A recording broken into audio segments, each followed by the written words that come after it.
ಜಗದೋಧಾರನ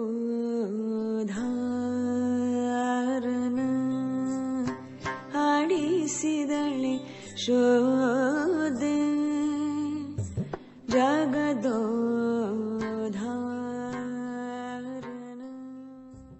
Claude here with us, and obviously Claude needs no introduction here, but I'll just share a very few, very small story that Claude had shared in the Bhumi college conference that happened in 2019. There it was one of the conferences that we had attended here.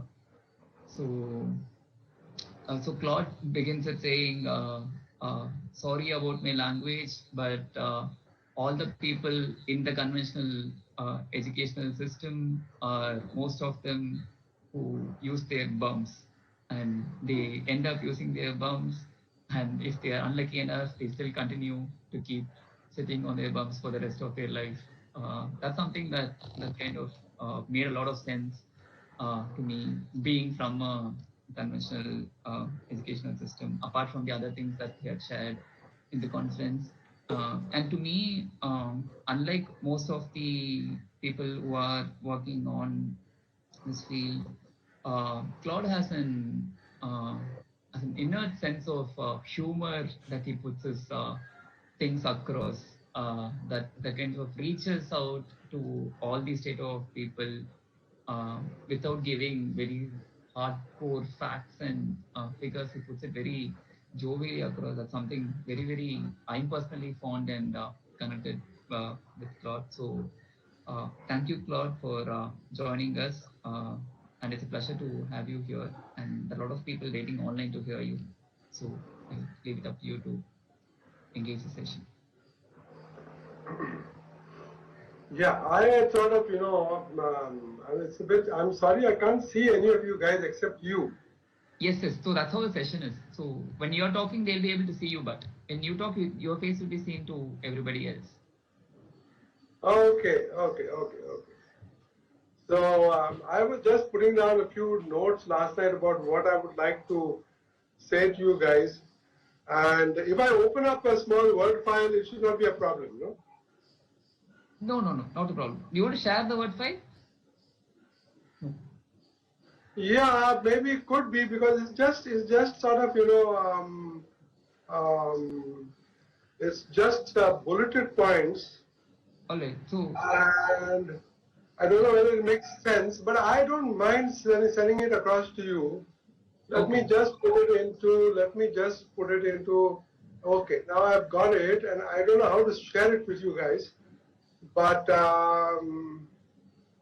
if you have to do so, I don't mind. okay. No, you can just say share screen on your screen. Like there'll be a share screen button on your. Start sharing. Okay. Yeah. Okay. And then screen sharing permission as illustrated in the permissions. Connection secure, yes. So what am I supposed to do? I'm getting an allow screen share permission. Allow, okay. Yes. Okay, start sharing. Allow sharing permission.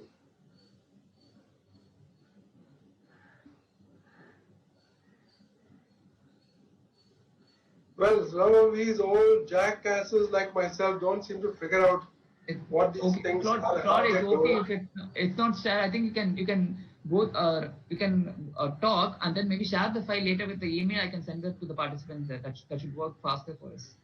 Yeah, that may be better. In the circumstances.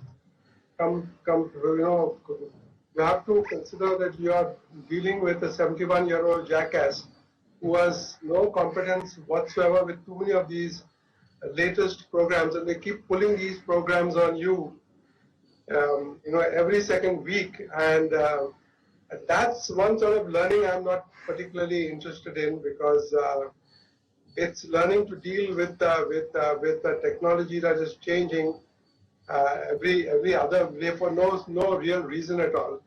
So I'm very out of it. Anyway, I said let me just begin by. Claude, 1 minute. Can you just tilt your screen a bit, because most of the roof can you tilt it? That should be better. Yes. Yeah. A bit. Okay. Is that okay now? Is this better? This is better. Yes, that's better. Yeah. So let me just put it on a stand, and I'll just a minute. All right.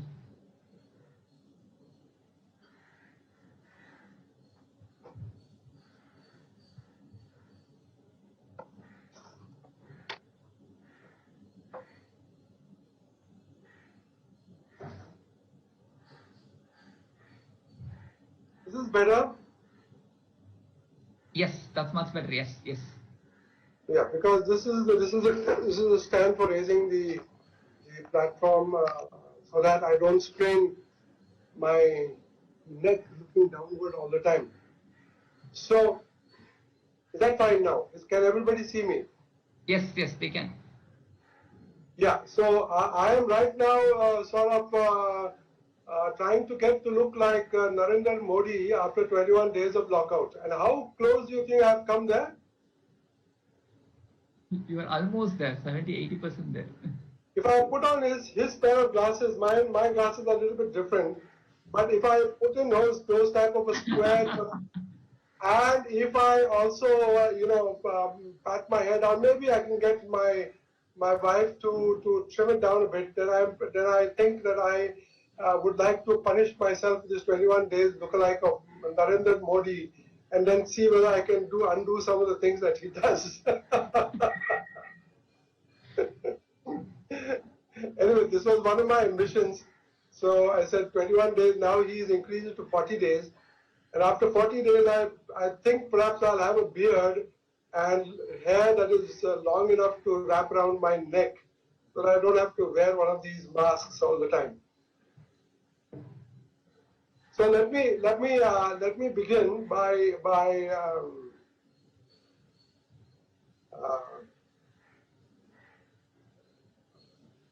recounting all the choices that I made after I became capable of using my own mind and could also make my own decisions. Now, I should tell you that I belong to a family of 11 children. And there are a lot of advantages in being with a family of 11 children, because neither your father nor your mother knows what exactly you are doing at any point of time. Yeah, I usually tell people about the situation today, the contrast with children of today, where they have got father and mother, single child, and father and mother looking at them all the time, and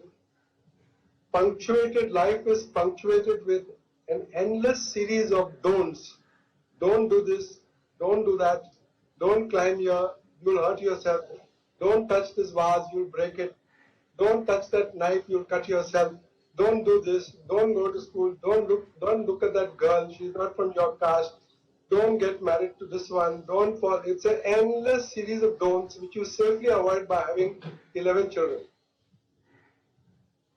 Because nobody really can figure out what's happening in that family. So we were able to do a lot of things that we wanted to do when we were young in Mumbai in the 50s and the 60s, precisely because we were a very large family. But in terms of also wanting to take certain decisions, one can only take them when you have some financial backing. And so there you've got to somehow, you can't get married with nothing in your pocket. So I had to figure out what was the best way of doing this, and I found that investigative freelance journalism was the best, because it enabled me to sleep as long as I want, chase whomever I want, do whatever stories I wish. And if the editor liked them, he published them, and I got some money. Of course, I was very friendly with a girl from Sophia College, and I was from St. Davis College. And at least she had a job because she was teaching in that college. So I didn't have any problem of money, because even the bus ticket and the movie tickets and all those tickets came from her purse. wife was employed in Sapphire College for 2 years, and after that she left it, and then we got married and we came to Goa. So nowadays when I look at young people coming to us for a job in the office, small office that we run, including young lawyers, the question invariably asked by them is, what is the compensation? What is the compensation? Means what are you going to give me regularly for whatever work I'm going to do? And that's the sort of question we never asked for the last 40 years. It's not only me, it's a lot of people all over this country who live like this. They don't look for compensation first in order to enable them to be able to do the things that they want to do. They begin to do the things that they want to do, and the money or whatever it is invariably comes along. This is an experience of my own personal lifestyle that I've never been short of money. I don't know what a crow is till today. But I've never been short of money for simple food and for clothing and for the small things that you require in life, because it has always come from some quarter or the other. And therefore, one of the things that I would like to share with you is try and figure out how you can conceptualize a life where you don't see yourself reporting for duty 9 to 5, getting a compensation at the end of the month, having to fill in an attendance book. Because my proposition is that if you get into this type of situation between the ages of 25 and 55, then you have surrendered your life. And there is really nothing that one can do with a person like you. It's a very tough call, you may think, but it's something that came upon us as we were moving on in life. And there are certain negative things that you can see that we followed from the very beginning. But my wife and I have both done this together. The moment we got married in 77, so we moved out of Bombay. We didn't stay in Bombay even for a day. We got married, got out, went to Goa because we said we wanted to work in a village. And we went and lived in villages. Until today we live in a village. We don't live in a city. So that was the first principle we did, was get out of the city. That was in 77. Now this is nearly 40, 50 years down the line, but that was in 77.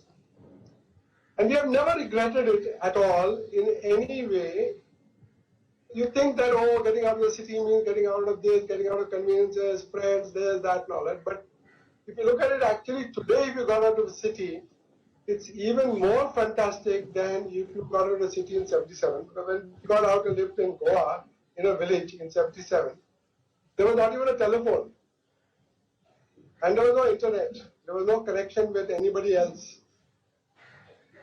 But today, you can stay even in the remotest portion, jungle of the Western Ghats, and you can be linked up with the rest of the world. You don't have to feel isolated.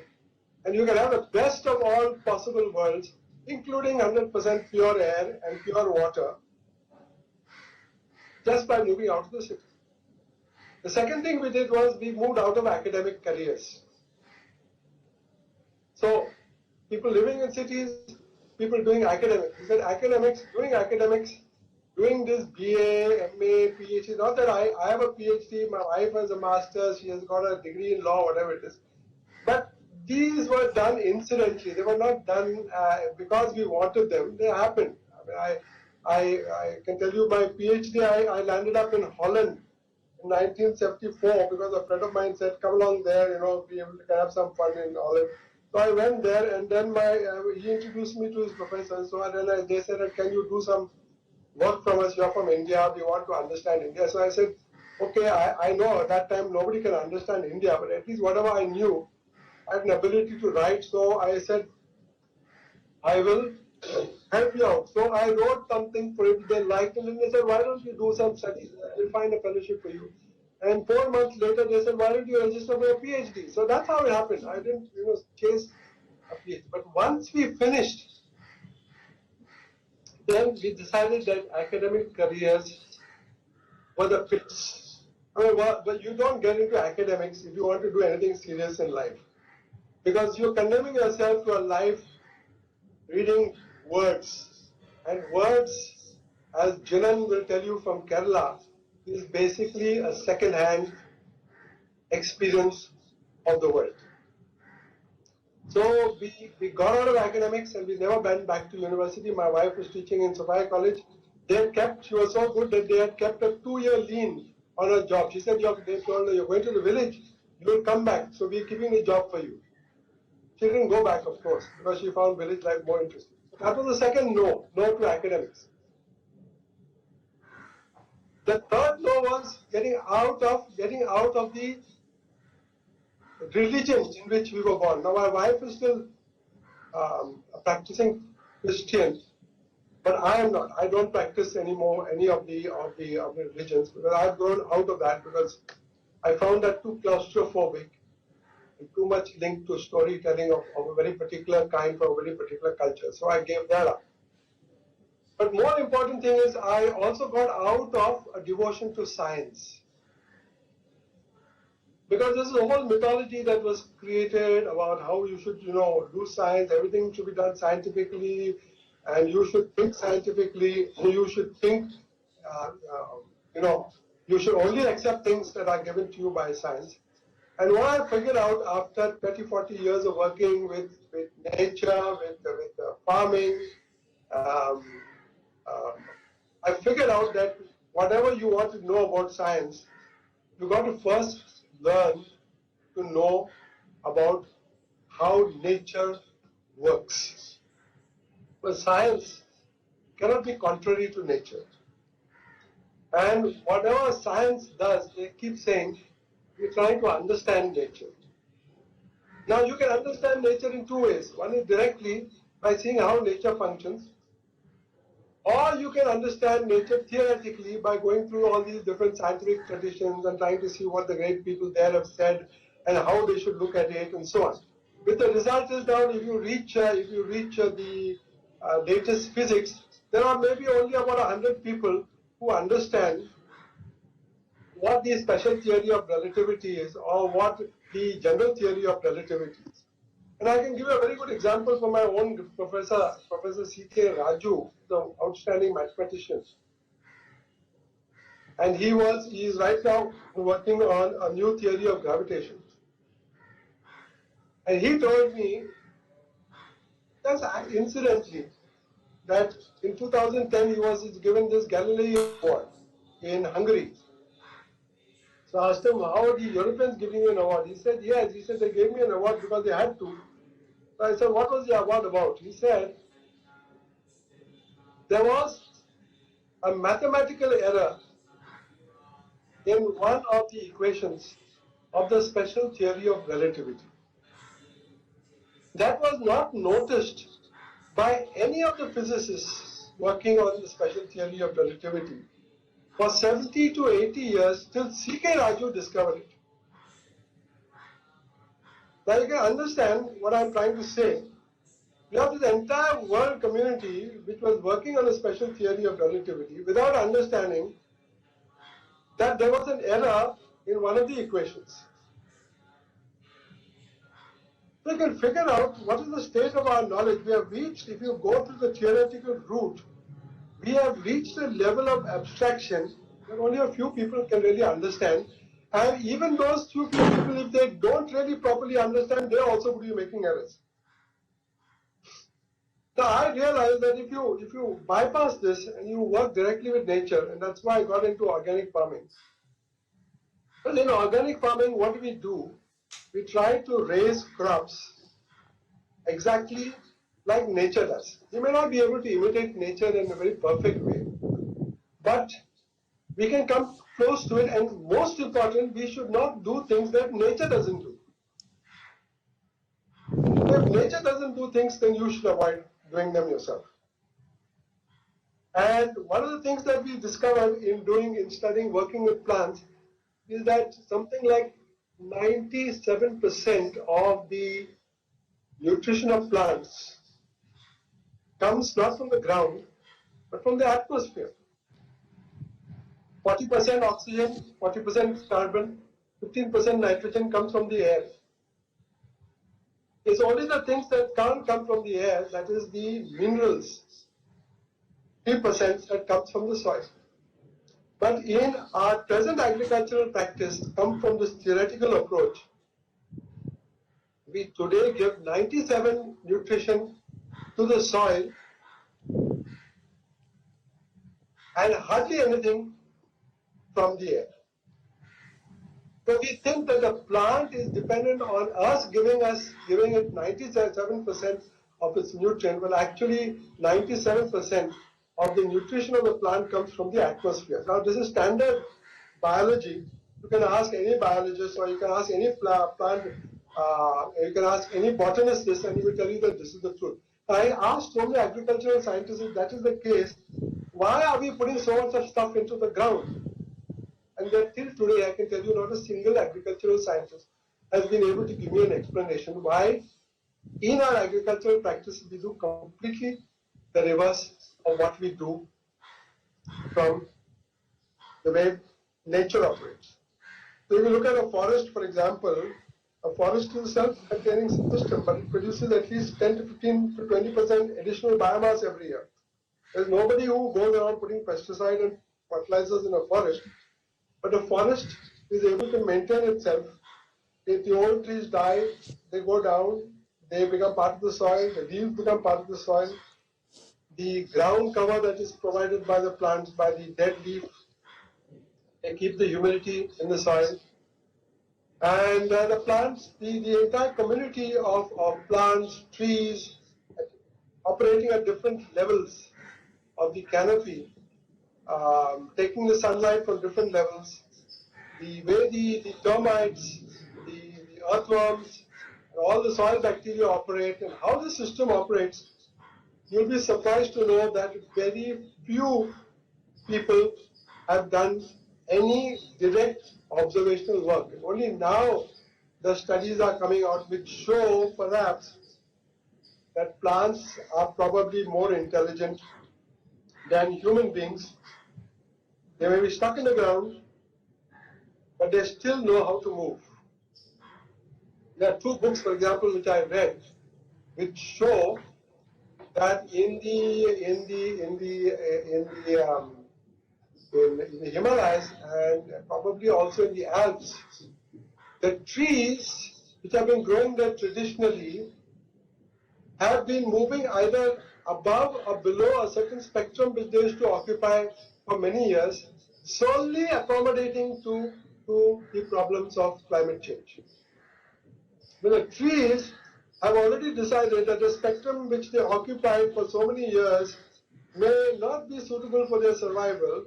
So through the means that trees have of propagating themselves, they have been moving either upward or downward of the original spectrum, so that when climate change comes, they are ready for it. Whereas we as human beings are sending most of our population to live actively either in forest areas or on the coast. Actually, the government of India is actually changing its laws to enable more people to live on the coast when 30 to 40 years of scientific data has come to us, which indicates very clearly that the coasts are going to be submerged within 20 to 50 years because of sea level rise. We can't figure out from that. Now, a tree is rooted in the soil. It can't move. You can't, an animal can move. A tree is stuck in the soil. But a tree is already able to decide not to stay in a certain place, and it makes an intergenerational decision by enabling its next generation and generation after that to acclimatize to higher or lower altitudes. But we are not able to take any of the benefit of this type of information. And we are actually, though we are highly mobile, are sending people into decided, acknowledged problem spots from the view of climate change and sea level rise. So this is the way you have to look at it. At least if you want to understand what we have tried to do, and you want to understand the experience, we moved out of Mumbai, we moved out of academia, we moved out of the economic system in terms of, which works in terms of rewards, timings, fixed timings, values of efficiency, productivity, which are actually values that not belonging to human beings. They don't even belong to nature. They are part of the machine culture. They are not part. They are part of the clockwork culture. They are not part of life. They are not part of the bios. So we moved out of that dependence. That is the dependence on formal employment, formal government employment, and we realized that we had saved ourselves actually from joining what I call what has today become the global slave labor camp. They call it globalization, they call it movement of people all over, H1B1 visas, whatever you call them. But this is nothing beyond recruitment for the global slave labor camp. You are either part of that slave labor camp today or you aren't.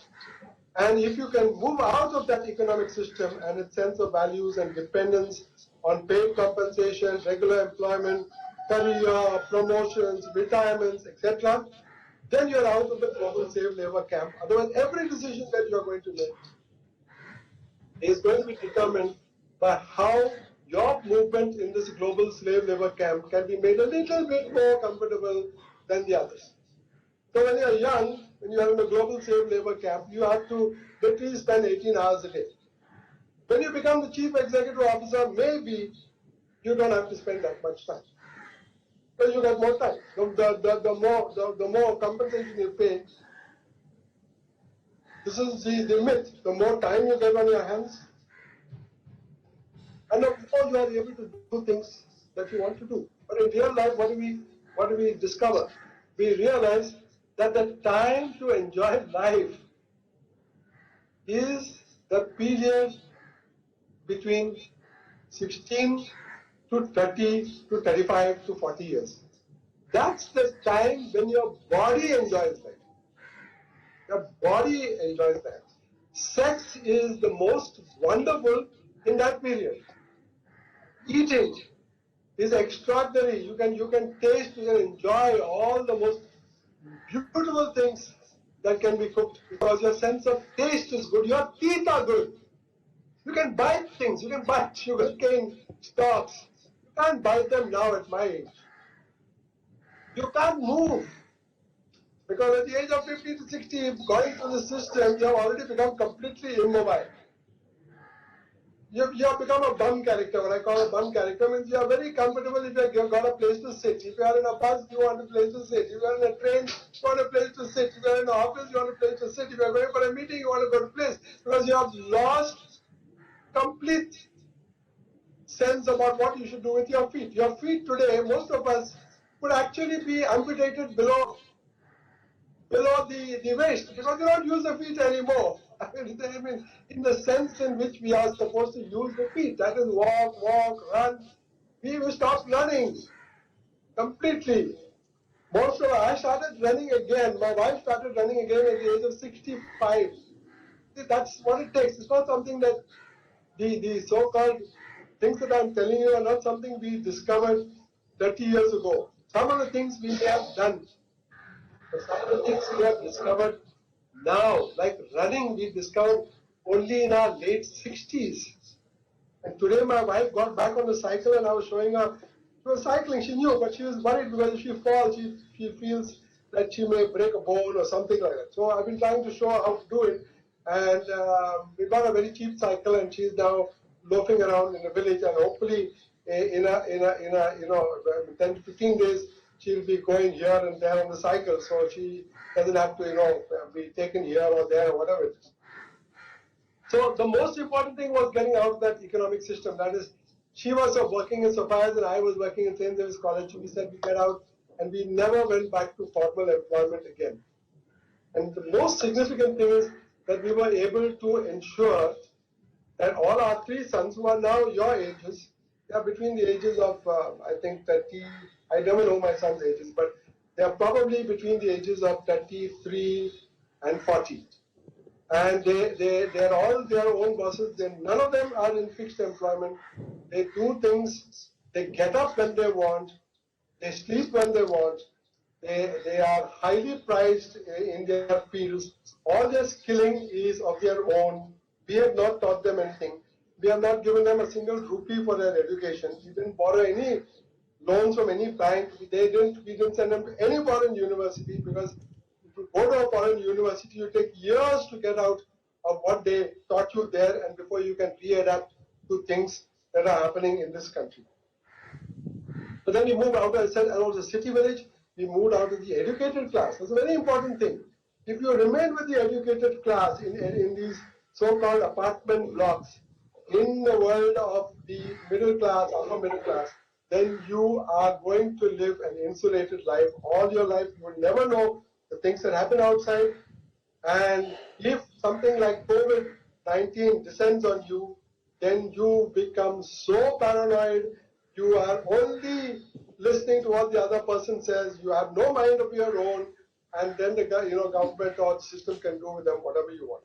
So getting out of the educated class is important, because here we live in a village. We are surrounded by farmers, by masons, by bartender, by somebody who plucks coconut trees, by the whitewasher, and people who run restaurants. And this is the class we are very comfortable with. None of them is a BA, none of them is a PhD or a PhD like us. They are all grown-up adults. They are all learned in their own ways. They may not have picked up a textbook written by some third-class American intellectual, but they are able to discourse. They know their language very well. They know their culture very well, and they are none of them pretentious, none of them arrogant, none of them thinks they know more than they do. It's a wonderful community. We have been living here in these villages now for the last 30 years, from the 80s. And we don't ever want to go back to the city again. We'll never go back there for whatever purpose. But that at least is out. We go to the city sometimes because our friends are there.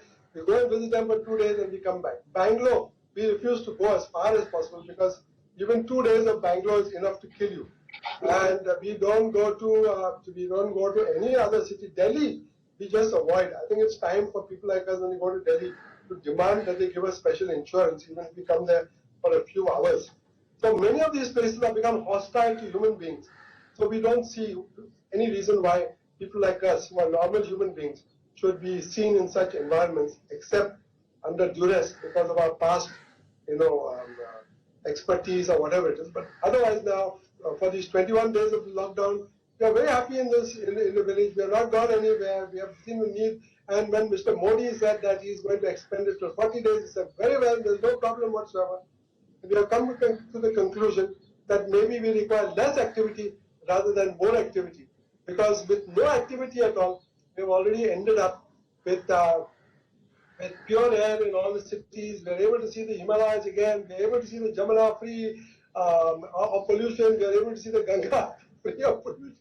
So I think we know what the solution right now is. Close down this entire system, because it's totally screwed up and fucked up. And if it continues and resumes and goes back in the same old way, then there's not much that we have learned from the COVID experience. So then moving out of religion, moving out to the scientific way of looking at things, learning to debate on your own terms using your own language. And that language coming from your experience. Now when I go to seminars and conferences which I used to do, now I don't normally attend them at all, but used to find that everybody is just talking from some article that he has picked up, some previous meeting that he attended or something. Nobody was really speaking on the basis of any experience that they have come. But we have, for 35, 40 years, we have lived in a world of experience. So when we speak, we use that world of experience. We use the terms, the expertise which we have gained in that world experience. It doesn't come from books, because we don't have any respect for books. Because books that you read in university for graduation, for whatever it is, it's all repeat. Some is repeating it well, some is repeating it badly, some in good English, some in bad English, whatever it is, but it's all repeat. There's no innovation at all. The only innovation really is looking at life as it comes, because there it's never the same and it keeps changing every other day. So you got to figure out how to create a modus vivendi, that is a way of life, particularly today, which does not tie you to a desk, to a TV, to a remote, to a laptop, and to a smartphone. If you can get out of the dependence of this, I mean, if you can get out of the way in which this technology colonizes your mind, your experience, your happiness,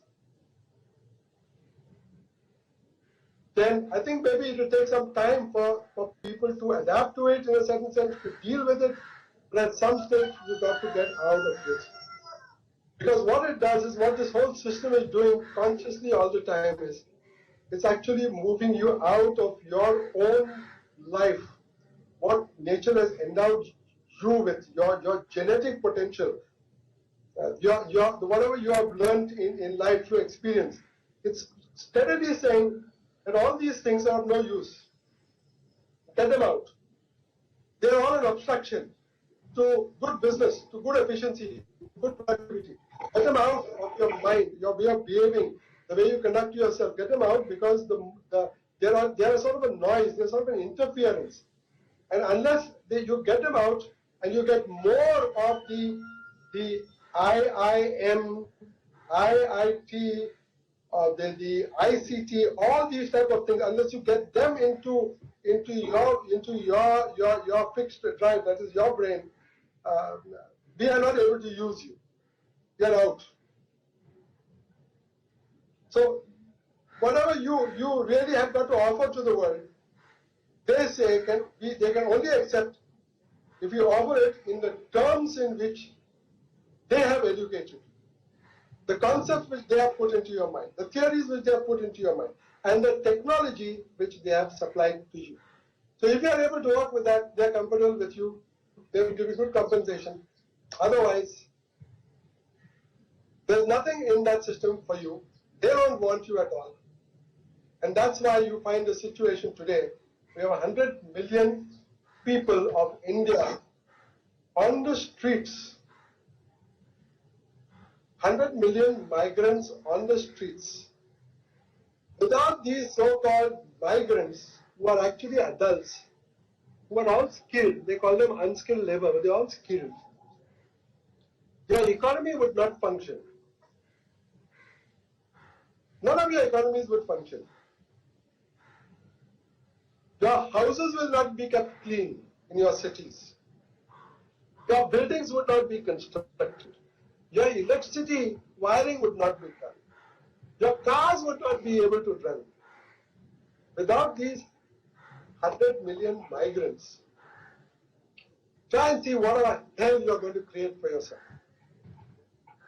But they are not BAs, MAs, and PhDs, but they run the country. But when the system wants and the system closes down, what happens first? These are the guys they jettison first, and they say, get out. We are no longer willing to look after you, just get out. We have no need for you because we don't want to pay you, you just get out. And that is when you can see the social compact, which is what this country is about. India is supposed to be a good social compact between all types of classes of people, all different types of religions, all working together. Now that sort of compact has irreversibly, irrevocably broken down. The government, of course, as far as the religion is concerned, is actively breaking it down between Hindus, Muslims, Christians. They are actively breaking it down because they have got their own program. But the economic system is also broken down. Because the values created by this economic system that I spoke to you about are basically the values of a slave labor camp. And you work on those terms. Now you can be a slave labor if you're doing manual work, But you can do a slave labor or an indentured labor if you are doing computer work. There's no difference. At least in my mind, there's no difference between somebody who is working here without any choice and somebody who was forced to leave this country and all the beautiful things that this country has offered, migrate to the United States for a couple of months because he's getting a special visa there. He's going there as an indentured labor. India is very famous for the export of indentured labor. All the colonies in Cuba, in Jamaica, in Guyana, all in Suriname, all these people are all based on indentured labor. Malaysia, 1/3 of the population of Malaysia, I'm not 1/3, 10% of the population of Malaysia is Tamilian indentured labor which went from India. No choice, no job here, so you go there and get a job. It's not a situation in which you can build your life on your own terms, using your own vocabulary, your own language, and going by what your experience has taught you.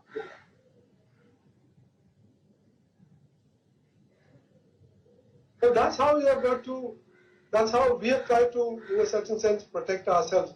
We tried it with our own kids.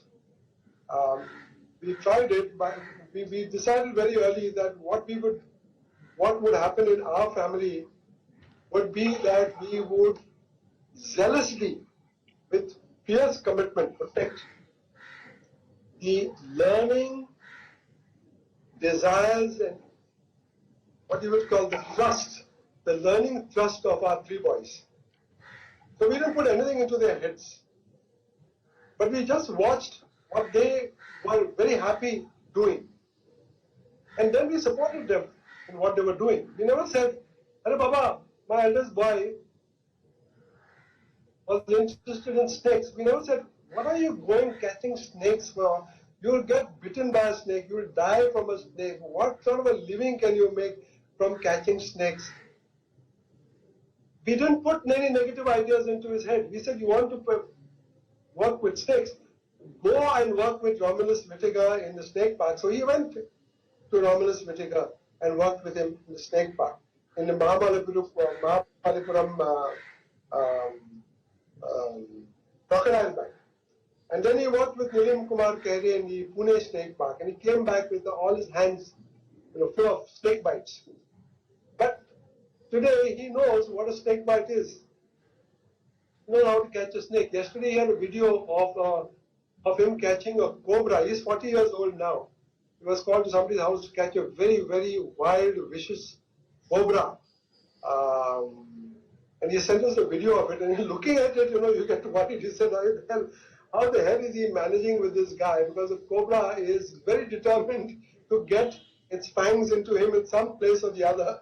But eventually he manages to persuade the cobra to get into a bag, and then they go and release it somewhere.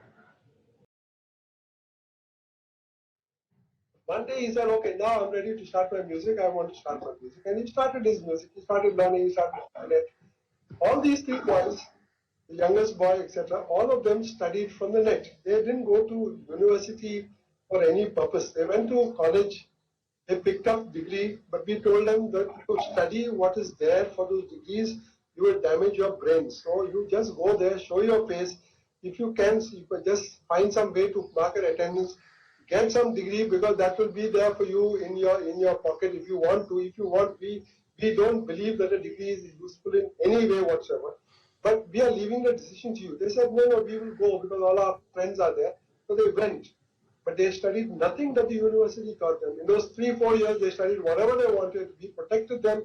We gave them fake notes that, he was sick this day. He couldn't come to college because he was this, he was that. The uncle came to see him, whatever. But ultimately, each of them pursued what they wanted to, because we said, this is what you want to do and this is what is bringing you pleasure and happiness and joy. Then whatever you do in that area, the learning graph will be exponential.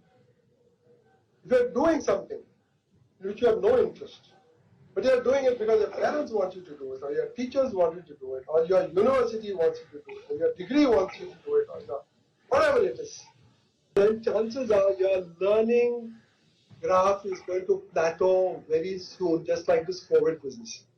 But you have exponential graph in learning, You have to do the things that you like to do, that you want to do. And if you have to only see the world in many ways, including your parents and your neighborhood and your uncles and aunties, as people who have been put there by God to prevent you from doing the things that you want to do. You got to approach the world sometimes with that spirit. Because that's the way it is. The moment you want to do something of your own, somebody will object. The primary thing they will object is, why are you doing this? You'll never get a good job. You won't make any money. As though the whole purpose in life is only to make money. We were not put on this planet to make money. Money is the invention that has been created, and now it has ended up in an absurd thing where people are only printing money, and we are using that money, but there's no standard, there's no gold standard, there's nothing. Whenever the Americans want, they print trillions of dollars and they put them into the market. And we say, oh, we will follow the American dollar, but we're all chasing pieces of paper. So if you are willing to go by this criteria of money, money, money, then you've lost yourself, because if you look at your whole life, you take a 10-minute break, get out of this, and look at your whole life and say, what the hell am I here? Why was I born, and am I going to die or not? If I'm going to die or not, then what is the use of leaving 50 crores behind the day that I die? And I can die at the age of 30 after creating 30 crores. I can die at the age of 50 after creating 200 crores. But what happens to all that money? That's all gone to somebody else who didn't deserve it at all in the first place. Who didn't do any work. He got it as bonanza. And he said, what a lovely person I married. I mean, he made this much amount of money, and then he left it for me to enjoy. A poor bugger. Poor sucker. So, if you, I'm not saying don't be practical about money. I've written a piece called how to sponge off your family.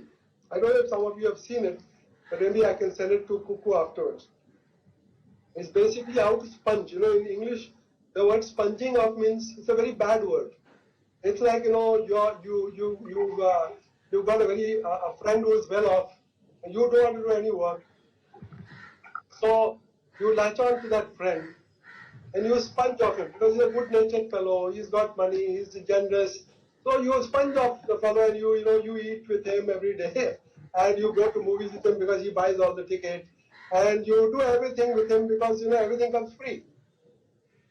So I wrote an article on how there's a positive side of sponging as well, which you should discover. In an Indian situation, not in any other situation, only in India you can do sponging like this. And sponging is basically the art of getting money from this good circle of people who are around you, who claim to be your friends, who claim to have your interests at heart,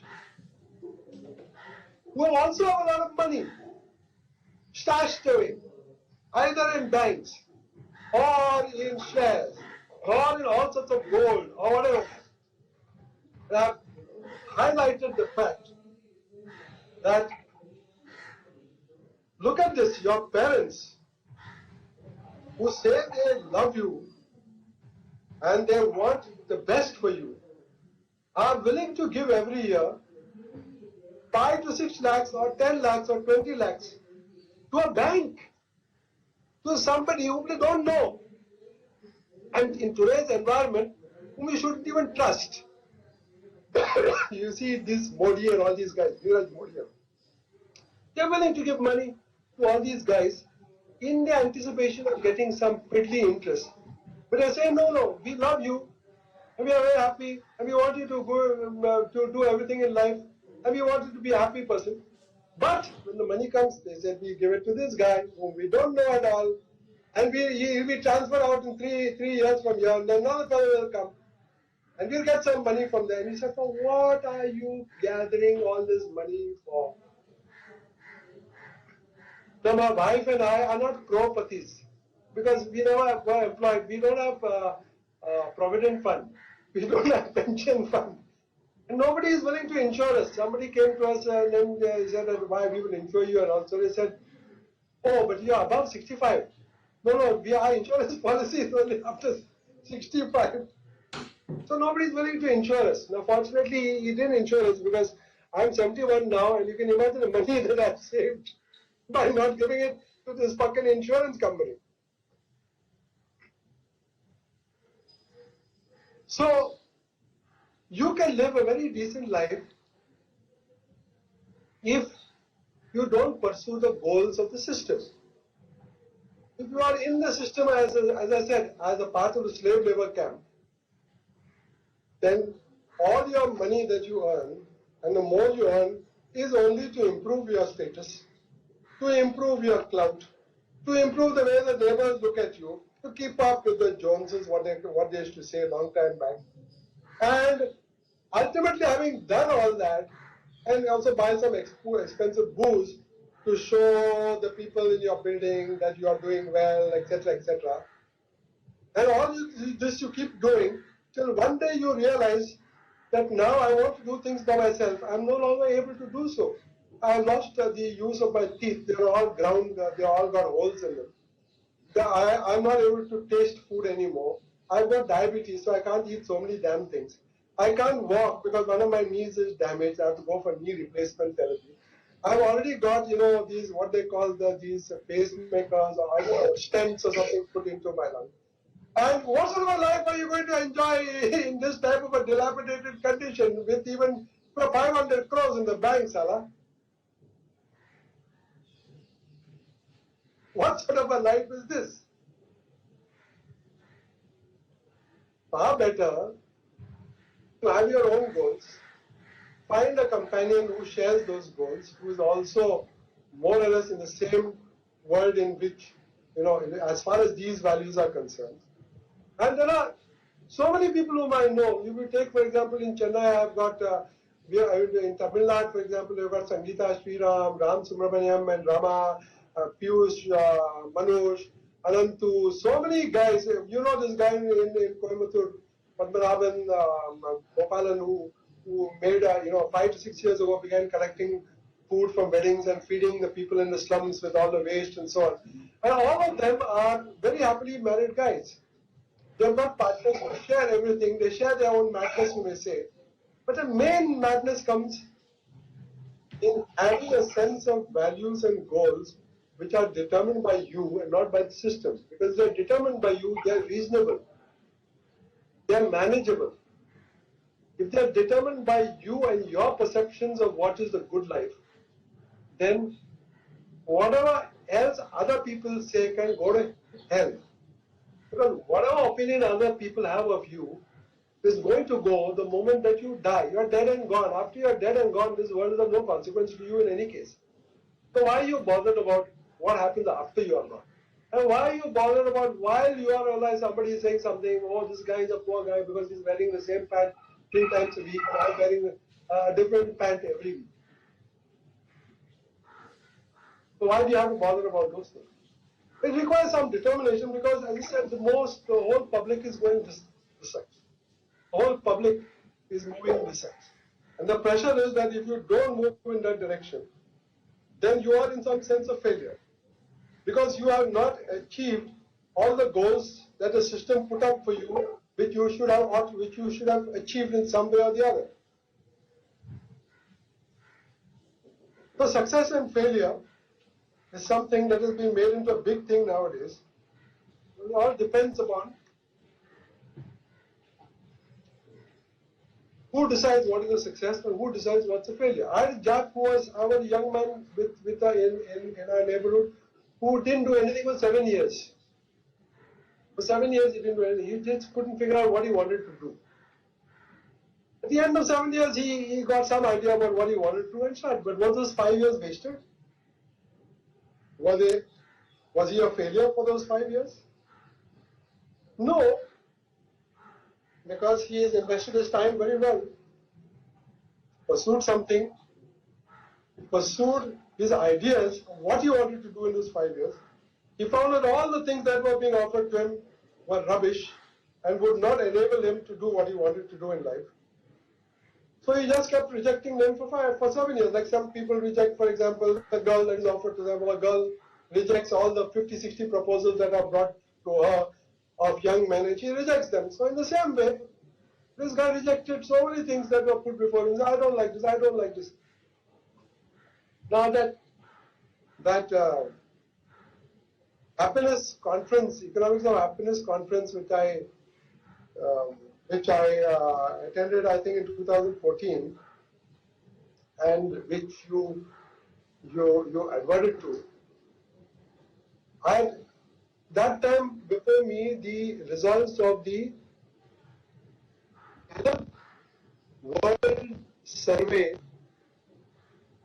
which had measured the level of satisfaction among those who go to work in the United States. And the result of the Gallup poll was so shocking that 90% of people in the formal economy of the United States, when queried about their satisfaction and happiness at their work site and at the work that they were doing, 90% said that they were indifferent. Indifferent. Out of that 90%, 45% said they were positively disliking their jobs. 45% positively dislike their jobs out of 90%. How do you get a happiness economy when 90% of the people are doing jobs which they dislike or which they are indifferent? Now these things should make some sense. These things should make some sense. It is supposed to be the highly developed country in the world. Today, of course, it's got a maximum number of COVID deaths and COVID infections.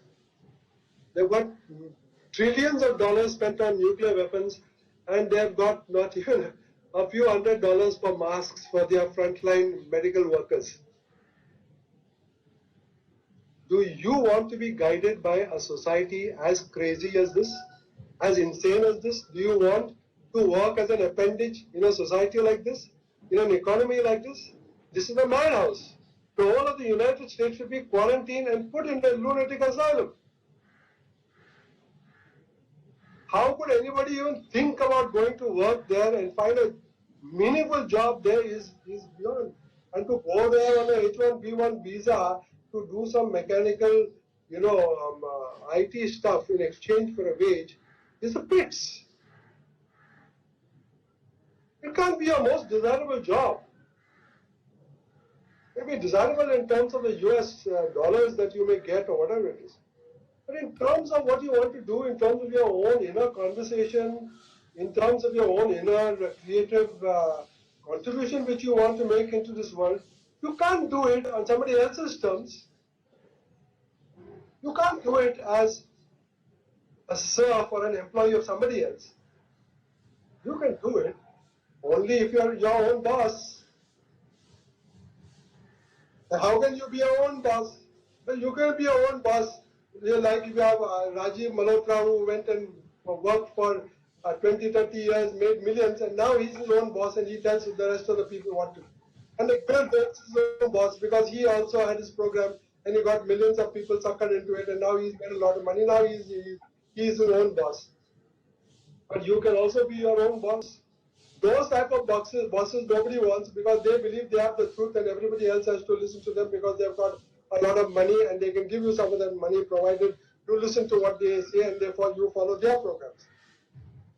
If you have got adequate resources, as I said, in your entire family, there will always be some uncle or some auntie or some grandmother or some first cousin who is madly in love with you, who is so fond of you, who is so charmed by you. They will open up the entire bank account for you if you ask them, saying, I want to do photography, but my father and mother are not allowing me to do so. They say that I should go and do an MBA. I'm not interested in an MBA. That's only for jackasses. I want to do something of my own. I want to be a good photographer. I know that I can. At least let me try and see whether I will be happy being a good photographer. But I need some, 1 lakh to buy this camera lens, and I want to do this and I want to do that. I also want to stay for a few days or a few weeks or a few months in a different place because my parents are haranguing me every day and forcing me and every day torturing me, saying, why you no good, you are doing nothing, you will be of no use, you'll be a failure, you'll do that. No, I don't want to hear this all. I just physically want to get out and stay with somebody else. I mean, this India is the best person for it. Sometimes even a black stranger will take you in and look after you, provided he knows that you want to do something which is bringing you happiness and which is going to create some sort of an environment in which you can do that. So it's a big university, it's a big financial enterprise that you have around you. Always some people willing to give you money, like me. Total bum, intellectual bum for the last 40 years. No steady job anywhere. I mean, no, there's no question of me being employed by anybody. I'm totally unemployable by anybody. Still, people give me money. If somebody, now my 3 sons are well to do in their own terms. They don't allow me to buy anything. And they say that we'll give you this, we'll give you. I say, Baba, don't send me. I don't know what to do with all this stuff. But they are there to help because these 3 guys are today my colleagues in the house. When they come home, they address me by my first name. They're equals. They're adults. I respect their opinion. I learn from them. If I want to learn music, I learn from my middle son. If I want to learn something about my computer programming, some website, I go to my younger son. And if I want to, worry about birds and wildlife and snakes and all, my elder son is there. And all 3 of them will look after me. I have no difficulty whatsoever. But most parents have created enemies of their children. If your son and daughter can stay with you till you are reached the age, till they have reached the age of 40, then you are an excellent parent. Because it means that that youngster who was growing up, grew up and didn't ever feel any conflict with you, and you did not create a situation which was a conflict, which was a negative vibration to what that youngster wanted to do. So the best parents are those where children are enormously happy with them. Children must be happy. Parents forget about the parents. And their only job was to bring you into this world. After that, they have got really no work. Their only work is to ensure that you are able to grow up in peace, protect your learning spaces, ensure that you have money for it if required, and protect that space from interference from other needless busybodies like, your neighborhood aunties and aunts and so on, and just keep them out so that your guys can develop their own personalities in peace without having this panga of classes, timings, duties, attendance, all that sort of shit.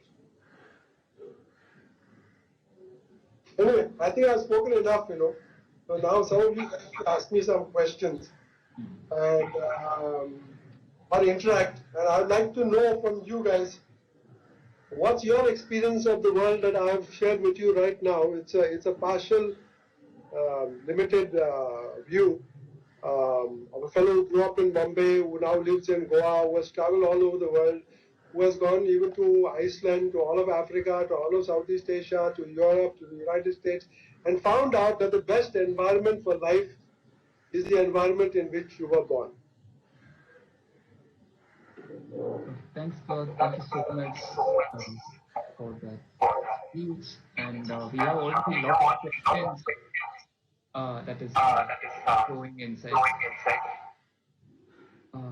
So I'm just trying to put 2 or 3 questions together. So the first question is from a student of architecture. She says that I understand what you're saying, though being a student in the conventional educational system, brought up in a very conventional family, I'm not able to convince my family to pursue what I want to do, even though consciously I understand that's the path that I want to take. That's one question. So second question is from an IT employee. saying that I am already a part of the system, fortunately or unfortunately, and I'm here paying my EMIs and dues. Though later only I realized that what you're saying makes much of sense, and how do I really move away from the system right now? So the third is from somebody who is already moved away from the conventional system, and he saying that I have a feeling of guilt with me to have deceived my family and parents who have brought me up for these many years, and I'm not able to overcome the guilt of betraying them or so. So these are three questions broadly, and you answer. Yeah, about the architecture, the question from the architecture student. So all my experience today of architecture with my architecture friends is most of them are very frustrated lot. Because if you're a good creative architect, chances are that very few people will get to know of your work or will ask you to design something which brings out the best in what you wanted to do as an architect.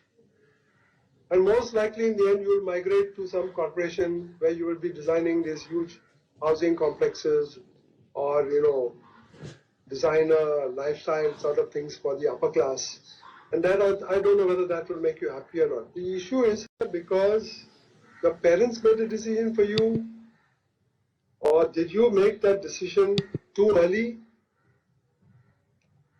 Did you at any time think that, oh, after a year or two, that this is not something which is attracting me at all, there's something else that I wanted to do, but I don't know how to get around doing it? Parents are from a conventional family, so there's no way they're going to understand what I'm going to do or what I want to do. Now the question you've got to really answer, and this is the first and the third question, is are you happy living on this planet to make your parents happy? Is that a primary purpose of your life, which is to make your parents happy? Or are your parents going to be happy, supposed to be happy, after they see that you are happy doing the things that you want to do? Why should you spend your whole life sometimes doing the things that you don't want to do? Because your parents would be unhappy. I know when you say there's a conventional family, I'm a girl, there's no way that I can do anything about it. Sometimes it helps to wait till you get a good opportunity, and that opportunity will come. Maybe you will, I don't know whether you are married, whether you've got a boyfriend, or whether you've got a partner who thinks differently. If you've got a partner who is also a professional in the thing, then of course you are completely baked like a sandwich, and there's very little chance that you will be able to get out. But you can't decide as if your parents' happiness is the primary criteria. Now, how do you deal with parents? You can't deal with them with hostility or hatred or impatience. This is the answer to the third guy. You've got to somehow win their hearts, not their intellectual or their baggage what they have got, that this is the way you should live by getting a good job and getting money and getting this. They themselves know, because in their own life they will know that having a good job and having some money was never brought them enough happiness. What brought them happiness was to see you happy in their house, playing with something without a care in the world. That brought them real happiness. So I advise all my youngster friends Don't at any time be stingy or selfish about loving your parents with maximum possible affection. That's the only way to win them. There is no other way to win them. I mean, arguments, forget it. Arguments can go on this way, that way. A lot of people will be very convincing about. Ultimately, you got to go the hard way. There was a very good book written by Samyukta from which we published many years ago. That was called Learning the Hard Way. I'm talking about living the hard way. Not the hard way. You are living the hard way right now. How do you live the hard way? And that is, you have to, if you want to be able to live life on your own terms, you've got to be able to deal with parents. Now, most dealings with parents are in situations of outright hostility because they begin with hostility at a very low level and then they begin to intensify till they reach the stage where the children dislike their parents and the parents are totally fed up with their youngsters, particularly with the boy, and they're all the time fighting with him, and they're all the time fighting with their hours he's coming, why is he coming late, and why is he smoking, and why is he drinking, and who is he hanging out with, and why does he want a motorcycle? The conflict level keeps on increasing and increasing and increasing. It increases because there is no effort being made from your side, forget about your parents' side, from your side to see that there are positive vibrations. How do you ensure those positive vibrations? I said in the art of sponging, the most important thing about sponging is that you should be a likable character.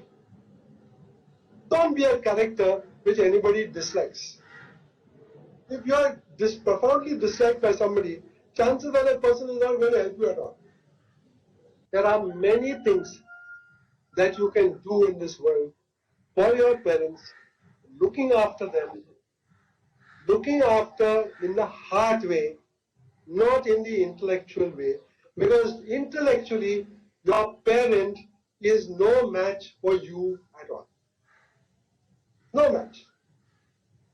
Parents are no match for their children at the age of 6. You want a very good example? Take the mobile phone, a new mobile phone, and give it to me at 71 and give it to a 6-year-old guy and see who learns to operate the system better and faster and quicker. And you will find the 71-year-old guy going to a 6-year-old guy to figure out how that mobile phone works. Nature has constructed us like this. Intellectually, creatively, the children are always going to be brighter, faster, quicker, more intelligent than their parents. So don't get into arguments with them, Baba. They're going to lose every time. Every time they lose, they're going to feel offended. Because the whole tradition is, Baba is everything. They know everything. In today's world, parents don't know anything at all. University professors don't know anything. If I want to know the latest in my subject, I don't go to the university anymore. I don't go to a university professor anymore. Because he'll teach me what he taught 40 years ago. I'll go to the internet and I'll get everything on my table, which was written yesterday. If I want to know the latest about COVID, I'll go to covidindia19.org, where I get the latest graph and I know what's happening. I won't get it from the University of Goa or Mumbai University. Those are all fossils. They're not able to deal with these type of situations. So intellectually, parents are, you may say, little stupid when they compare with youngsters nowadays. So don't get into intellectual arguments with it. It's unfair. It's a fellow with an IQ of 105 getting into a discussion with somebody who's got an IQ of 95.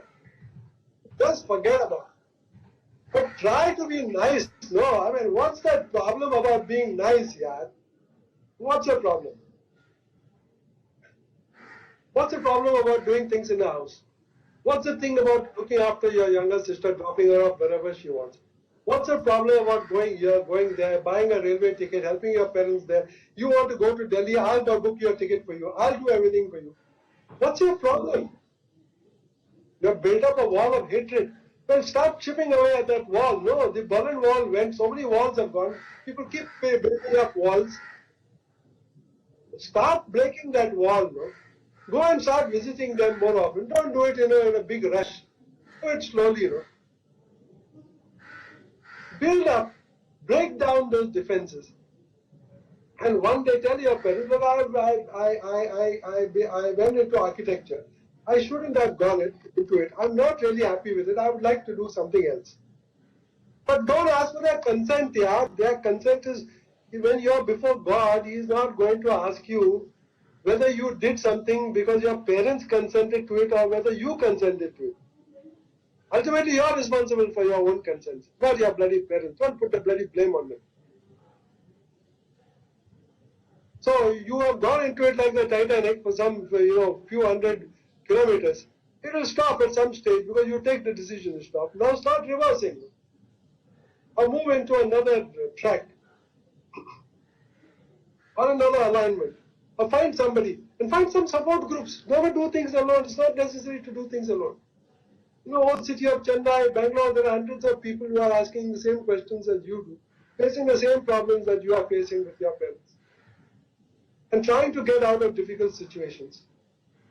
So the questions that was asked by the second person from the IIT, from the IT guys in Bangalore. Well, whatever trap you have got into, ultimately, you've got to get out of that trap.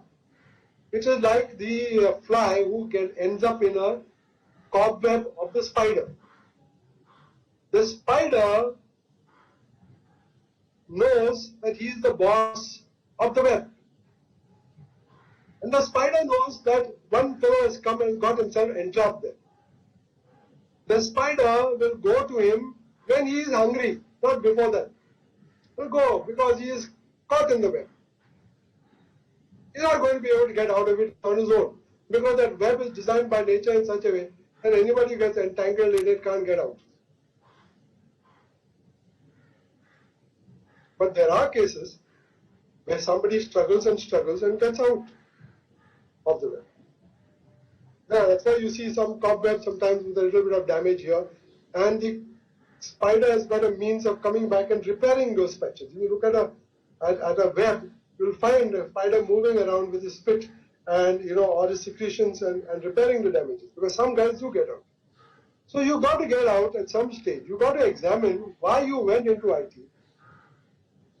Whether you went into it because everybody else did, because it seemed to be easier. You're only working with one brain and with one figure and one computer. And you don't have to do anything else. No doubt you got to travel 3 hours in this way in Bangalore in the morning and 3 hours back in the evening and spend 6 hours traveling like a cuckoo in a bus. But these are all decisions which you may have taken not knowing the consequences. But once you know the consequences, you have got to get out of it. No, there's no other choice in the matter. Nobody can give you advice, say, no, you continue in IT, grow some, keep some birds in your flat, make some garden in your terrace, and whatever. Those things don't work. I mean, there's no future for cities like Bangalore and Hyderabad and Delhi and so on. These are not places where a normal human person can grow. I'm not talking about physically. Physically is a problem because if a youngster is growing in Delhi, he is going to grow up with the prospect of being an asthma patient for the rest of his or her life. So if you can't make those decisions, then you're an awful bloody parent that you're going to bring up your children in such circumstances. But I'm talking about your soul. I'm not talking about your body. I'm talking about your soul. I'm talking about your sense of happiness, your sense of being somebody who is so totally relaxed in nature, in the forest, with children, who is not at all, under this tension that somebody above him has told him to do something and he has got to do it by a particular time, otherwise he will be in trouble. That's the bloody attitude we had when we were school kids, man. In the second standard, I remember my teacher telling me that if you don't finish your writing this line 100 times, I'm going to give you a knock on the knuckles. And today we have IT guys who are behaving in the same way.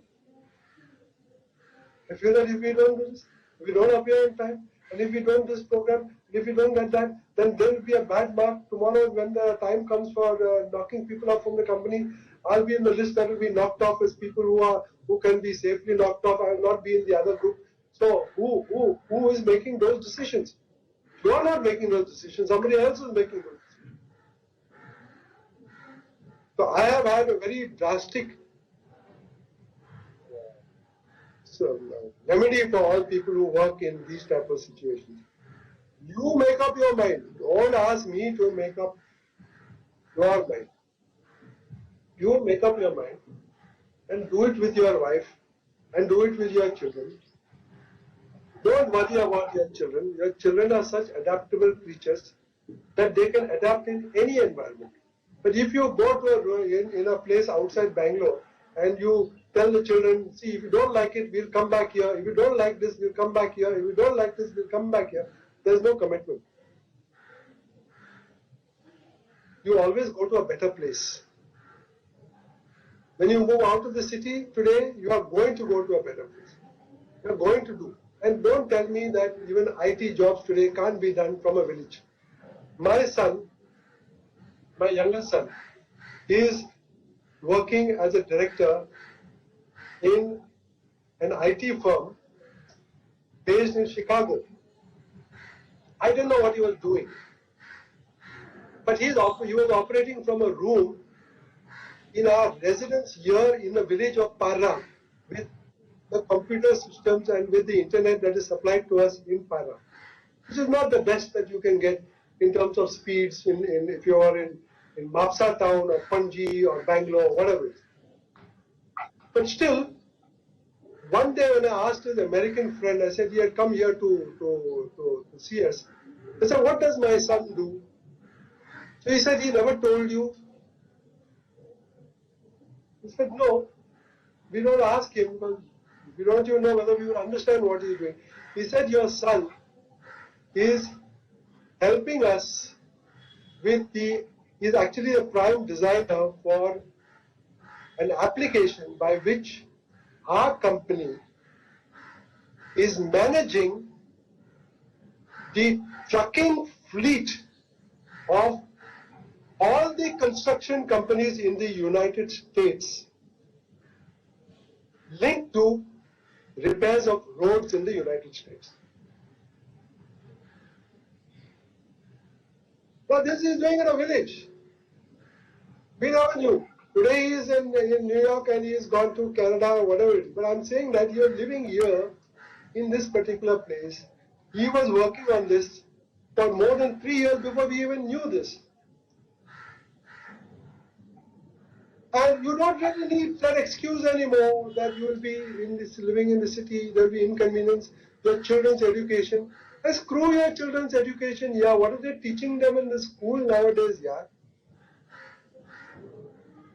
If anybody as a child who has got access to the internet, you put your firewalls or whatever it is, but if they have got access to the internet, do you think you really need to go to anybody to study mathematics?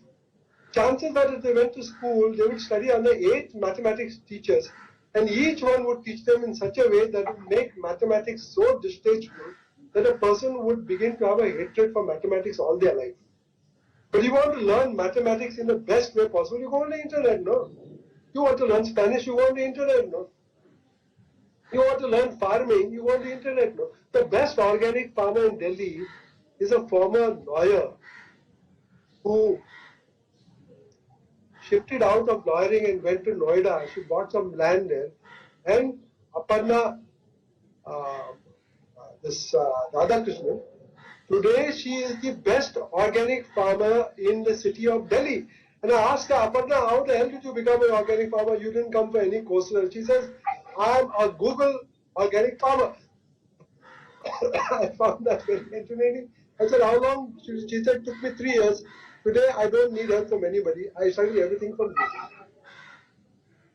So do you really think you need to be linked to a city? Your children need to be linked to a city? Do you think your children need to be linked to a city to be able to learn how to love nature? Nature is always to be found only in the rural areas. Forests, animals, birds, everything is to be found.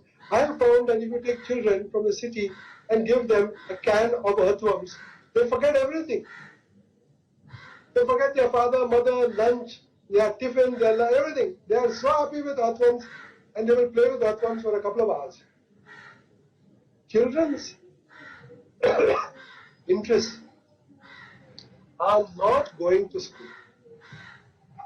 That's not their primary intention or their primary environment or the thing that they desire. They don't want to go. No child wants to go to school.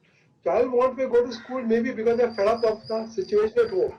And if you have a 2-bedroom flat or a 3-bedroom flat or 4-bedroom flat, it is still same damn situation. How can you bring up children in such circumstances? Now I have friends in Kuwait. There are 4 people in a flat with 2 bedrooms for 21 days. Difficult situation, yeah.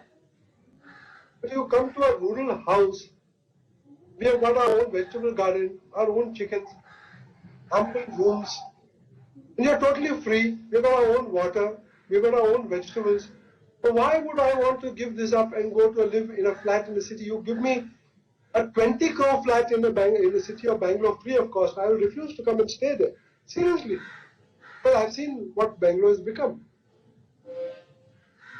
So the sooner you take these decisions, but never take them alone. If you're in a marriage situation, always discuss with your wife. If you are with your parents, also discuss with them. But the world is changed by revolutionaries, not by people who sit and do the conventional things from conventional families. Because what we are considering conventional today has got nothing to do with our culture. The whole damn convention today of how we bring up our children is all Western, not more than 150 years of sanction from the point of view of human experience, not more than 150 years, compared to the 5,000 years of sanction that is there in the way we lived in rural areas, doing things, raising crops. And we were not backward either. I keep telling friends, you don't know what happened in agriculture in India. We grew more than 300,000 varieties of rice. 300,000 varieties. That's not a stagnant, passive culture. It's a very dynamic culture. 300,000 varieties. 2,500 varieties of brinjal alone. Today you go to Central Rice Research Institute in Cuckoo, you find 60,000 varieties in their germplasm bank. I'm not talking, RSS stuff. That they are not a group of bogus characters. They will completely destroy this country because there were no tradition in them. They are also completely borrowed tradition. The real traditions are still existing. You can see them in the way, for example, we produce food. We still refuse to eat Mac burgers and Kentucky Fried Chicken and Coca-Cola and all those stuff. That's bad food. People come to visit you, you don't give them bad food. You give them good food, which you prepare with love and affection with your own hands. That's what people in the villages still do today, So, in relation to the first about the architecture girl, examine what you are doing, whether you have done it of your own choice. If you want to still move out, you can move out at any time. Nobody will decide this except yourself. You may cause some problems, but those problems will sort themselves out the moment you have found your anchor, which is what brings you the most happiness and the most pleasure. It may be that you want to look after all the stray dogs in your street. It may be that you want to go and construct houses, earthquake-proof houses for people in villages or in slums. You may do whatever you want to do, but you are the one who decides. For the person who is with the IT, I'm saying there is no choice. Don't say that I am in the web and I'm stuck here. Well, I can't offer you any solution at all, except that you can always get out of the web and create another web and live comfortably in that web. That is, you create your own hammock between 2 coconut trees and you can sleep for the first time in your life without somebody coming and whispering that it's about time that you get up and do some work. And the third guy, don't feel at all uncomfortable or cheating. There's no question about cheating. As I said, if you have some problems with your parents, they must know that you are happy. Parents are not fools. They must know that you are happy. They will know that you are happy only if you come and see them, only if you bring things for them, only if you come there and you are laughing and you are smiling, and only if your friends also come, they're all laughing and smiling, and they feel that you are landed up in good company, that you are landed up in socially useful guys, people who are doing good work, people who are laughing all the time, who are enjoying good jokes all the time, people who have not become, are you an alcoholic? Are you smoking heavily? Are you into drugs? No. Are you? Then your parents should be happy with you. But how will they know if they are in one place and you are in another place? So you got trains, no? You got buses, no? Go and travel, no? And go and meet them, and go and meet them every week, and go and meet them so that they know that what you are doing is what is bringing you happy. It may take 1 year, 2 years. They may be glum because, as I said, their intellectual capacity is a bit lower than yours, so they may not be willing to understand. But win them off to the heart and get close to them again. And then one day they will eventually come to where you are and see what made you happy. Thanks, Luke. A lot of questions from parents of Oh younger shit! children. Your parents also listening to all this.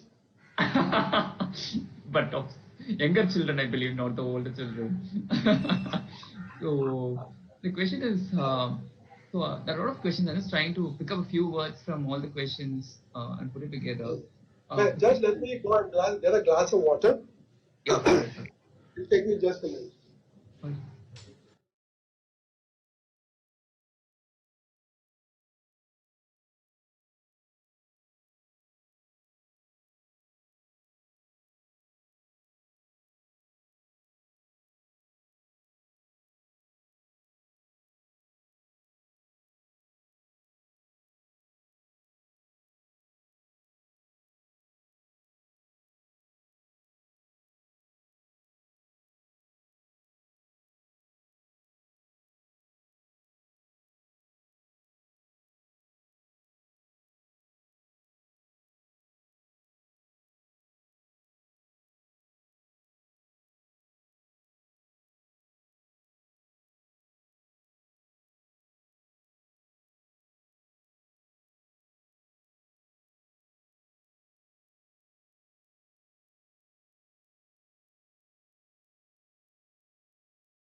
You can start.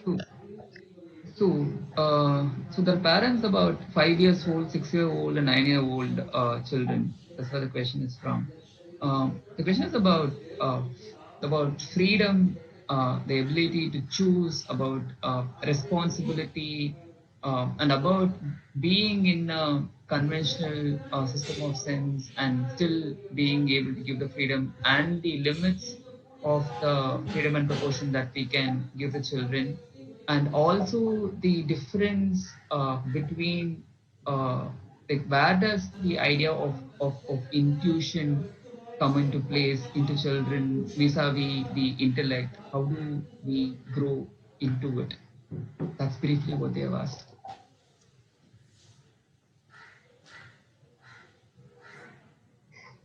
Yeah, to begin with the last thing first, I think and this is, because of this tendency of this Western Macaulay system being closely identified with the upper class and with Brahmins, the intellectual component of people is unnecessarily today becoming the primary determinant of our attention with kids.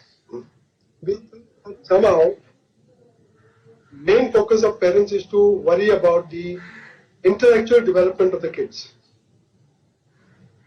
And that's why we are so bothered about school and them getting their grades and people doing well in school and understanding. I don't know whether we even bother about whether the children understand what they're doing in school. As long as they get good grades, we seem to be happy about it. Because we seem to feel that 10 years of this compulsory development of the mind, what we call development of the mind, is sort of necessary for them if they are not going to, worried, not going to be failures in life. Because failure and success is somehow linked to the fact that you need to go to school, you need to learn how to read, write, you need to learn something about the things that school gives you, which is geography, civics, social studies, environmental science, all those sort of things. It's like a diet. Basically, you look at it as like some of a diet that has to be given to people who are in an ICU. Intensive care unit, you know what an intensive care unit is. All children are deemed to be in ICU. Means they are deemed to be incapable of surviving on their own, and we have to feed them through all these tubes. We have to feed them in the ICU is important because the school is always in a fixed walled environment. The classroom is also a walled environment, and we have got to give them all these things, the vitamins, the antibiotics, and all these sort of things in a certain way. I'm talking in a symbolic sense. And unless we do that, that patient is not going to come out. Because the general approach that we have is that all children are in that sense deficient. They are inadequate. They are imperfect personalities. They have to be, I give the example of like dirty clothes. They are dirty clothes which have to be put into a washing machine, taken out the washing machine, dried, ironed, and then they're okay for use. Similar with children. They're unruly, they're too wild, they're too emotional, they're too instinctual. We have got to, sort of bring some order to them. And the order we put them is, this washing machine like a school where they get polished and eventually come out, not willing to run wild anymore, but, willing to walk properly, stand in queues, and, lose all their wilderness traits completely, so that nothing is left. I can give the example. If you take the example of I don't know whether some of you have looked at this study. There was a study done by the Harvard School of Education called the Genius Dip. The Genius Dip means how genius starts dipping. And they did a study. They took a large number of children, and they measured their potential for thinking differently at the age of 5 and 6. There are certain criteria of what it is to be creative and what is to be a genius. And we know when somebody is creative or a genius, we know that he is thinking things which other normal people doesn't occur to them. You'll be surprised to know that in 95% of the children that they investigated, 95% met the criterion of being a genius. That means those children were factually and potentially geniuses. They followed these children up to the age of 20 and reassessed them at the age of 20. And at the age of 20, they found that the ratio had completely reversed. The geniuses were now only 5%, and the people who had got out of the genius circle were 95%. This is what I'm trying to convey to you, that we always disregard even the best research that is done observing kids. We are willing to disregard it because the tradition, what we call the conventional wisdom, is that if a child goes to school, everything will be taken care of. Now we know that no child is allowed to develop all those things that we normally associate with the cultural life of human beings. For example, no child is really allowed to develop his art of singing, his voice, his ability to dance, his ability to speak, to be eloquent, to make fun, to be a stand-up comedian. All children are stand-up comedians. All these are disparaged on the ground that these things are going to distract from your academic studies. So from the very beginning, all the what we call the instinctual or emotional things that the child we would like to, which the child has got in him, and which we would like the child if it really sort of came out of the child, it would be beneficial to society. People would be happy. Who doesn't like to hear a good singer? Who doesn't like to see a good dancer? Who doesn't like to? Yesterday I was watching, because of this COVID, I got this series of 25 films from different parts of India, which somebody had circulated to me. And yesterday we were watching this film about this Budhya Ram, this Budhya Singh, this 5-year-old runner who ran the marathon in Orissa, who became a big sensation because he ran the whole distance from Cuttack from Bhubaneswar to Puri, about 71 kilometers, at the age of 6. And how this person, in the end, is finally forced to stop running and put into a hostel where he is kept in a prison and not allowed to run for the next 10 years by his parents, by his uncles, by the school system, by the Department of Child Welfare. It's very interesting.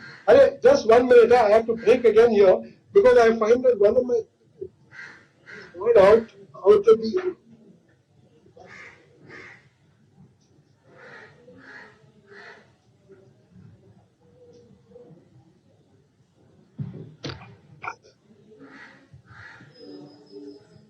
The movie that you mentioned about is called 29 States, 29 Mind-Blowing Indian Movies. So those of you who are not able to click on the link directly that I just shared in the question and answer, please Google for yourself. You'll get it, 29 States, 29 Mind-Blowing Indian Movies. It's by this thing called Tried and Refused Productions. That's the uploader's name. And it's got a list of 29 movies for different states. That's the one that he has been mentioning right now. He has mentioned one of the movies, but there are also movies about the other states as well.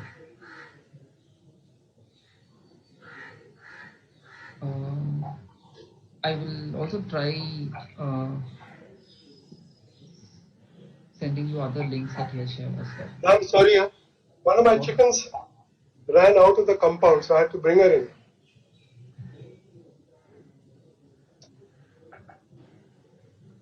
Yeah, so where was I? So about this interesting thing. Nobody is allowed to become a dancer or a singer today by their parents. Now you can't become a good dancer or singer if you start at the age of 13, 14 or 15 or after SSC or something, because the body is already got stuck into what you said, no? Into the bum posture. It's fixated in the bum posture.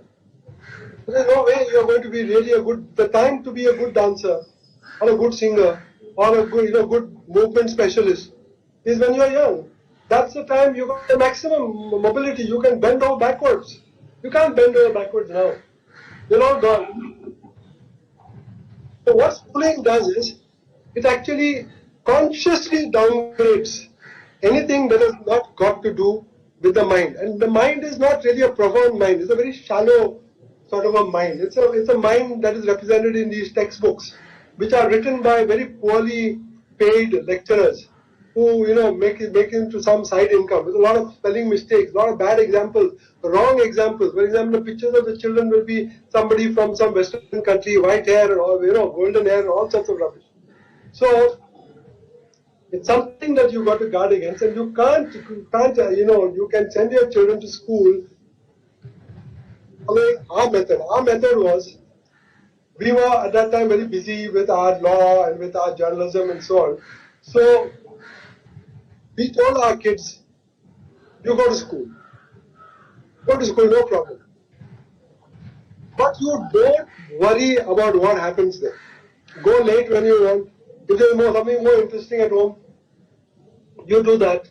If you want an excuse to stay at home for 2-3 days, we'll give you a certificate saying that you want to stay at home for 2 to 3 days. If you want to come with us when we go to Kerala, when we go to Tamil Nadu or whatever it is, you come with us. So we kept that attitude open so that the children went to school when they wanted to school, when they didn't want. These are village schools. See, that's the advantage of being in a rural area. If you are in one of these fancy schools in the city, you're gone because you've got to be there on time, you've got to get up early, you harass everybody in the family, you don't want to eat anything, there are parents screaming that you're not eating anything, then the tiffin has to be prepared. The whole thing is like a bloody army battlefield early in the morning because of all these very schools. That's not supposed to be life. Life is not supposed to have a whole family upside down because somebody has got to go to school, and catch the bus. And if he misses the bus, then of course everything is out of gear. In the village schools, everything is very relaxed. You don't come, no problem. If you come, very happy that you have come back. That's the attitude in village schools. So what happens is the child can do what the child wants. And all schooling, if you don't bother about this percentage business, as long as the child knows how to read, write, do simple arithmetic. Simple arithmetic means the arithmetic by which you can run the world. That is subtraction, addition, multiplication, division. But that also you don't need to do if you have a calculator. Suppose you don't have a calculator, basic skills, reading, writing, whatever, these things the children will do on their own. You don't want to teach them Ganit, don't teach them Ganit. Give them 10 rupees, tell them to go to the shop and buy something, bring the change. And after 5 or 6 times, they will know exactly that 1 rupee is 100 paise or 10 rupees is 10 whatever versions of 1 rupee, and they will learn all the mathematics. Children learn everything. It's we who prevent them from learning and say that no, you don't learn it this way, you learn it this way. And how do we learn it this way? Under a very bad teacher. All school teachers are terrible. Most school teachers, there are about 5% who became teachers because they liked teaching. But most, 95%, have gone into teaching because nobody would accept them in any other job. So here you are, brilliant parents who are highly learned, who have gone to all sorts of universities and picked up all, and you're sending your child to some third-class person who is supposed to be teaching the basics of how to operate in a modern society. That's never going to happen. It's like crippling the child and then telling him to run. Physically breaking his legs and telling him now you start running. That's not possible. We require a sea change in the way we look at these things. Learning is not going to come from school. It stopped coming from schools long time back. What will come from schools will be continuous certification for those who want certification. Even that is not required. You go to open school, you can get a certification at the age of 14, 15, 16 from open school. You can avoid the whole period of school. You don't have to go to school at all. If you don't send your children to school, it doesn't mean that they don't stop learning, because the child is continuously learning 200% except when the child is asleep.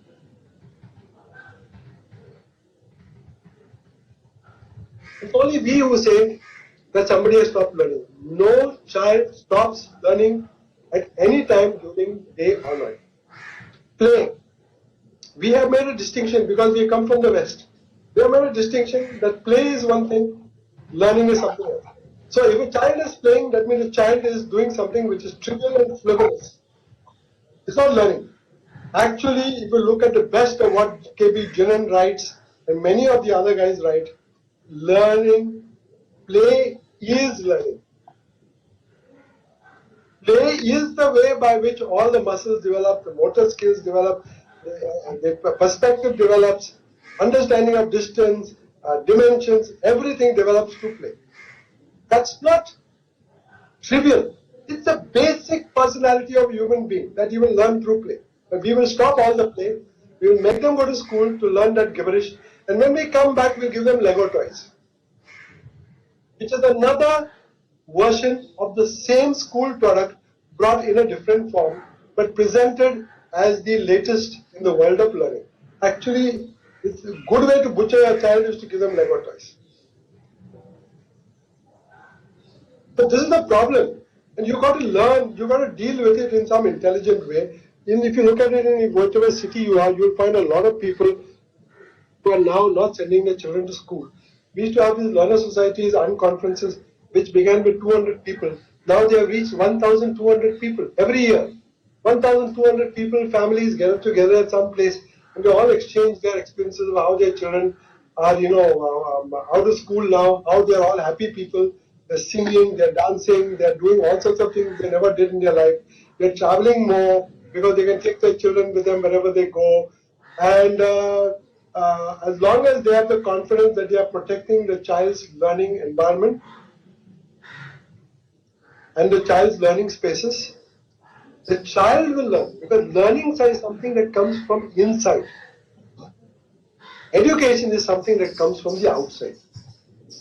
If you don't allow the learning to take place, then education will always be a superficial layer. What comes from inside, you can deal with what comes from the outside. But if there is nothing inside, then whatever is coming from inside the child is all the time suppressed on the ground that it is not important, it is trivial, it is something that is not important, is not going to get them anywhere. Then you'll only get the superficial. That's why you get the superficially educated people today. Who have got no values, who have got no sense, who do all sorts of macabre things which you never thought that people educated do, and so on. So you can go and look at many people who have brought up their children without them going to school. But addresses in Gujarat, addresses of very famous two daughters of Tommy Matthew, who runs Elements in Calicut. They never went to school at all. They are perfect human beings. The child, when a child wants to read, they learn to read. When the child wants to write, they learn to write. It's not something that is, that you associate with school. It comes. And then you are ready to teach them the learning graph. I told you the learning graph, when a child has got a passion and interest, is so remarkable. But you can't block it. It's exponential. If a child wants to learn to read, they will learn to read within 1 week. If the child wants to do mathematics, they will learn to do it within 2 to 3 months. If they have got the interest, they don't have the interest on the stage, and you put it down because your classroom says that they have got to study all these things in equal portion. This is a bad pedagogical principle. And then you dislike everything.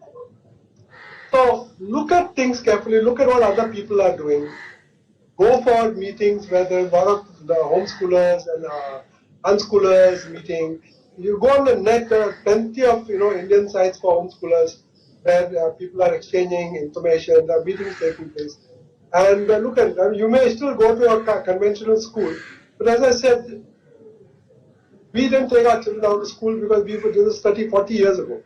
But you can do what we did. It's very practical. We said, okay, you are going there, you don't have to really pay very careful attention to what is being taught, and we don't want you in the first 50. Don't bother those things. Don't see, degrading is one of the things we have come up with. The slogan is the grading is degrading. Don't try and push yourself and your child to be in the first 10, and the first 5, in the first rank, whatever. It's very bad. My wife used to be a first ranker in all her years of school. She was in Kalosa School, Bombay, and she had the unique distinction of standing first from the first standard to the 10th standard. One day she told my 3 boys about this. And you know what was their perspective on this? They all laughed at her. And they criticized her. They say, Mom, didn't you ever think that somebody else wanted to stand first in those 11 years and never got that chance? Didn't you ever think about that? She was so shocked. Remember, she's a wonderful woman. And she says, this was something new that I had to be taught at the age of 50, that this is what I did. This is how I demolished the ideals and dreams of so many other people, because I was first and I wanted to be first and nobody else could be first. These things, we think our children are a bit, but you also should understand that all children are your children. It's not only your children who are your children. All children are your children. That's why when you find some child, for example, is standing on a road and trying to cross the road, you will go, it may not be your child, you will go and help that child to cross. Or you will warn some child if he's doing something, then you say, don't do that. Because it may not be your child, but you do it because all children are your children. So look at it with a different perspective for some time. See what you don't put that pressure. Don't tell the child, no, you have to come in the first 10. I'm very bad.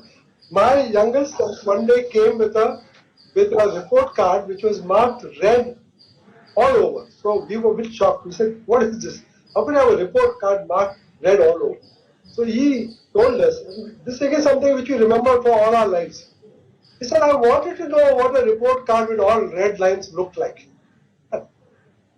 So he had come with, he intentionally got himself failed so that he could get everything red. Now, if you show a report card like that today to modern parents, they will freak out here. They'll totally freak out. They'll say, what is this? My son is a dad, is a failure. It's a big, humiliation to my ego because I'm such a wonderful person. I'm such a big person in this company. I'm doing so many things to so many people. I'm getting so much of income. And look at my son, he's got 5 red lines on his thing. So you think of it as a personal insult. But you know what, this guy doing it, as a sort of an exercise. He said, I just wanted to know what it meant to have a report card with all red lines. And of course, we were at this time, we were all in these type of things, so we had no problem whatsoever. But don't put your children to any pressure. Let them go to school if you find it too difficult. Until you can make proper choices, let them go. But don't put them under. Protect them from other their teachers. Protect them from other students who may be annoying them. But besides that, let them grow. Let them find out what they want to learn of their subjects, what they are keen about. Let them learn for 5-6 hours if they want to study drawing. Why do we want to put 10 minutes on this, 10 minutes on this, 10 minutes on this? That's all bogus learning. When somebody wants to learn, let him learn for as many hours as possible. He doesn't want to eat anything also. Don't tell him to come and eat, Baba. Let him continue doing what he wants to do. Because when the child is totally absorbed and is totally involved in something, that's the time learning is taking place in a phenomenal way, endowed by nature. If you block that, you are a fool. If you block that because he has to have his breakfast, you are a fool. Breakfast can come always afterwards. Let them go ahead doing the things that they want to do. And you will find that slowly you will be able to learn how to handle even a conventional school. You will be able to talk to the teacher, you will go to the PTA, and you will be in a very relaxed mood. Because you know that you are not torturing yourself, you are not torturing your child, and you are protecting your child from the torture of the others. So that your child can be happy. And when the child is ready, the child will do whatever the child wants to do. Be capable also of doing whatever he or she wants to do. Thanks for that. We are nearing the end of time, so I will take the last question myself. So, could you give us 5 books that has made a great impression and impact on you, and you think that is a must-read for everybody, irrespective of the field and age they belong to?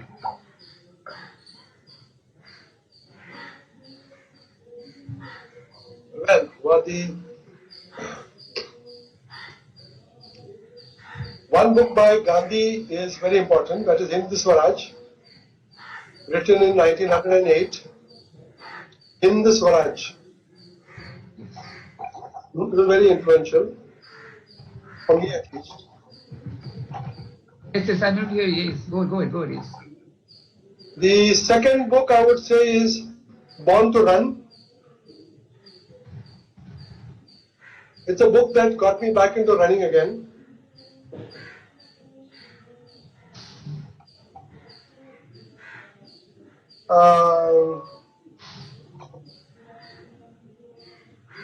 Surprisingly, well, if I thought about it a little bit earlier, maybe I would have given you a better list, but maybe I'll send it across to you later. Nothing immediately coming to mind. Plus, see, I stopped reading more or less when I finished with university and I went back to the village. So, because then I realized that most of these books were just taking you around in circles. So I stopped reading because I felt that more you read, the less your own thinking comes into view, into operation. So now I give it as an exercise to people that if I want to know who's thinking in class, I tell them, you write something in which you don't quote anybody. Write one page in which you don't quote anybody. And invariably most people collapse because if they have gone to an education system, they will begin with a quote, end with a quote, put two quotes in between because they have no confidence in what they want to say themselves.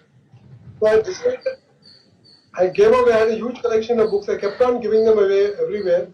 Some of the termites enjoyed, which I was very happy with. There are a few left. But I don't think it's a healthy attitude. The most important the people that I read are poets. If you can get collections of Rumi, for parents particularly, try and get collections of Rumi, of Khalil Gibran, of Pablo Neruda.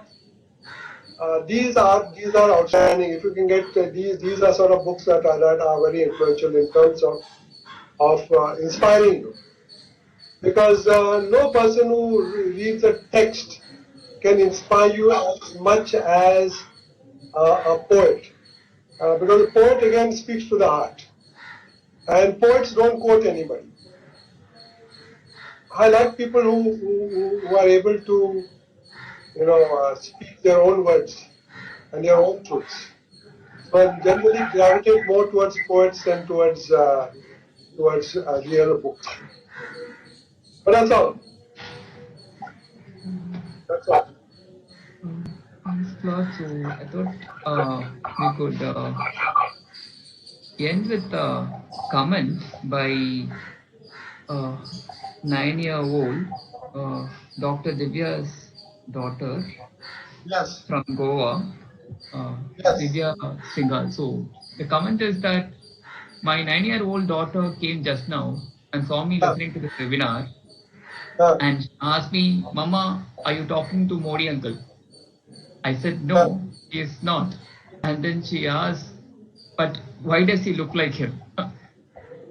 So I succeeded. I have succeeded. So that means, by today evening or tomorrow, I'll do the trimming and then I'll take a few pictures and I'll also send it to Cuckoo so that you can say that this is my version of Modi uncle you like and the other version of Modi you dislike. Lord, thank you so much for being here and thank you for your time and for your kind words. And thank you all for participating. I will surely send you the links of the books and the other movies, all that you mentioned. I will mail that all across to you. And as a request, please to write about this session in your own words and share it with your friends. I think that's the only way that we could take Claude's message forward to other people. Please to share it through your mail or social media or wherever, whichever possible way that you can, and please to spread the word across. So more number of people will get to know about his works and his message. So that's the only request that we have from Cuckoo. And thanks, Claude. Thanks once again for joining us here. And wishing you all a very, very good day ahead. Thank you so much all for joining. Thank you. Thank you. And please to convey our wishes to your family, to Norma and to Rahul and to everybody else. Please to convey your wishes. Bye-bye. Bye-bye.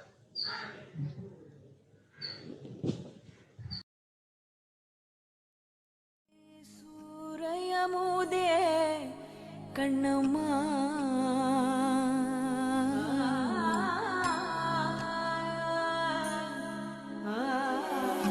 தூய சுடர்வானொளியே சூரையமுதே